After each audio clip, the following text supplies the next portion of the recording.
नमस्कार, मी तुकाराम मुंदे.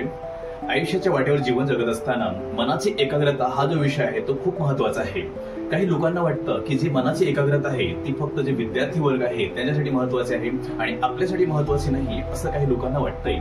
पण खरं पाहता जी मनाची एकाग्रता आहे ती सगळ्यांसाठीच खूप महत्वाची आहे. जीवन जगत असताना पावलोपावली किंवा प्रत्येक वेळेस जी मनाची एकाग्रता आहे ती खूप महत्वाची असते.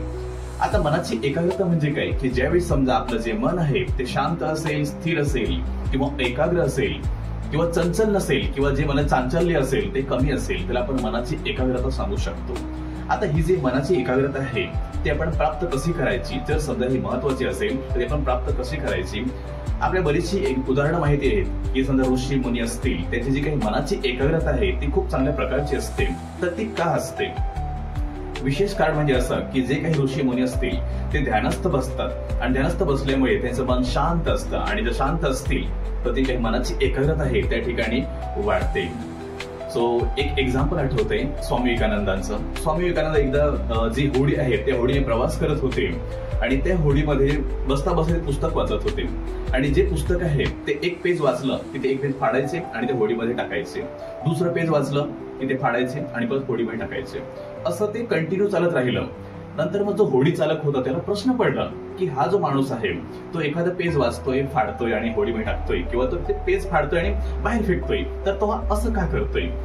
मग त्याने न राहून स्वामी विवेकानंदांना विचारलं की तुम्ही एखादं पेज वाचताय आणि तुम्ही फाडताय आणि वहीमध्ये टाकताय, तुम्ही असं का करताय? मग त्यावेळेस स्वामी विवेकानंदांनी सांगितलं की मी जे पण काही वाचतोय माझ्या डोक्यामध्ये ते फिट बसतं.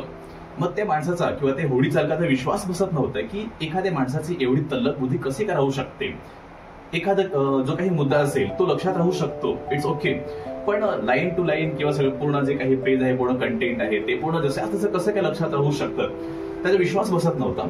मग त्याने एक काम केलं, जे होडीमध्ये एक पेज फाडलेलं होतं त्याने उचललं आणि त्याने सांगितलं की हा पेज नंबर समजा हे आहे, ह्या पेज नंबरवरती हे कंटेंट कोणतं आहे. आणि आश्चर्यजनक असं की स्वामी विवेकानंदाने जे पण कंटेंट होतं जे लाईन टू लाईन जसं तसं सांगितलं. मग त्यावेळेस त्यांना आवडता विश्वास बसला की नाही, जर समजा एखाद्या माणसाची एकाग्रता चांगली असेल तर तो कोणतंही काही असेल ती गोष्ट तो आरामात लक्षात ठेवू शकतो किंवा कोणतीही गोष्ट लक्षात ठेवणं शक्य आहे.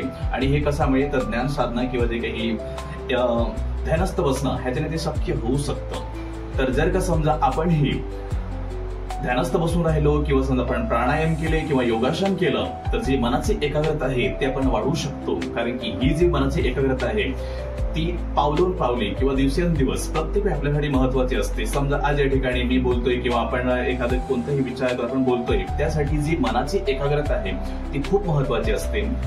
तर सगळं लक्षात ठेवायचं आहे की जी मनाची एकाग्रता आहे ती फक्त मुलांसाठी किंवा विद्यार्थ्यांसाठी महत्वाची नाही, तर सगळ्यांसाठी जी मनाची एकाग्रता आहे ती खूप महत्वाची आहे.